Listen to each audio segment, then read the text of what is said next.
Tom, my wife and I go to the movies virtually every single week, Good. and I understand you do a lot of movie reviews. You got something very special going on here, and how you wound up getting Super 8 films is beyond me. Where are you finding these things at, man?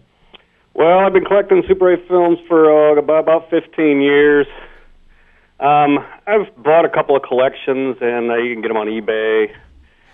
They're not really easy to find, but they're not terribly hard to find either because not a lot of people collect them. So when I pop up on eBay, I can bid on them, and not too many people are bidding against me. So. I remember having to work the AV class in high school, and having to run the old Bell and Howell projectors. Those were 16-millimeter projectors. Yeah, I was pushing those projectors up and down the hallways in high school as well. And now you're doing it here, something very special, a fundraiser that's going on. National Children's Cancer Society, right. This is my second annual fundraiser for that charity. That's a St. Louis-based cancer charity. A buddy of mine sets up the second Monday of every month at the Schlafly Bottle Works and shows Three Stooges, and he collects money for this charity as well, and he's a 16-millimeter collector, so I teamed up with him last December, and he brought some 16-millimeter prints of Munsters episode and a Superman episode. This year, I decided to do a Burt Reynolds theme show. Wonderful. You know, these. Let's get back to the Super 8s though, because I don't know if the audience quite understands what these are. They're condensed versions of movies. This is how they used to sell movies in the days before VHS tapes. They're kind of like the trailers. Well, they're not the trailers. No. They're more like the Cliff Notes version. Oh, seriously? A trailer runs about 2 minutes. These run 18 minutes.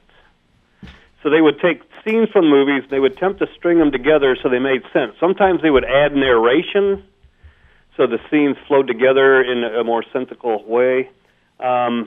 This would definitely lighten up my weekend. With instead of seeing 2-3 movies a weekend, I would like this. It's definitely a short attention span theater.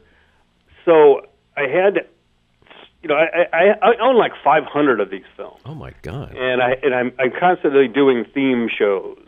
I've done Alfred Hitchcock night. I've done Charles Bronson night. I've done Vincent Price night.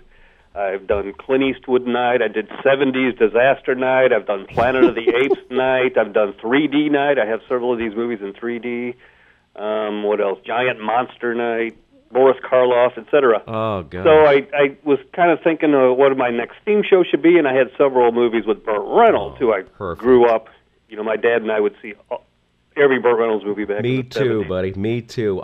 True story. This is a true story. Back in 1977, May of 1977, the new Burt Reynolds movie came out, and we all had a crush on Sally Field. We wanted to see Smokey and the Bandit. Oh, sure. The problem is we arrived too late at the cinema to see Smokey and the Bandit. It was sold out and had to go to the next cinema over and see some unknown movie called Star Wars. Oh, no. Well, Smokey and the Bandit was the second highest grossing movie of 1977 behind Star Wars. Yeah. And I just had such a crush on Sally Field during that time frame. I was like 17. I was very impressionable. Oh, yeah. And she was hot. Well, she looked pretty cute with her little skin-tight jeans there in that movie. Did.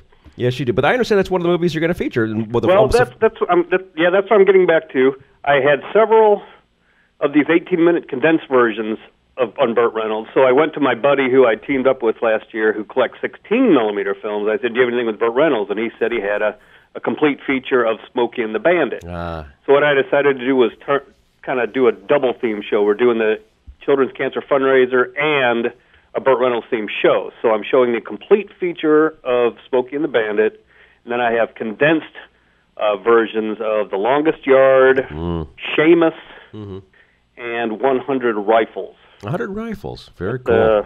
It's Raquel Welch and Jim Brown. It's one of his earlier films. It was a Western that he filmed over in Europe. All right. Thank you for your time. I wish you a very good holiday season. I'm going to have to get out here one of your movie nights. Yeah, next Tuesday night from 8 p.m. to midnight at the Way Out Club. The Way Out Club is at 2525 Jefferson, right at the corner of Jefferson Gravois there. They have a full-service bar. They serve Way Out pizzas. It's a party. All right, man. Tom, have a wonderful holiday. All right. Thanks a lot. God bless you. you. All right. Take care.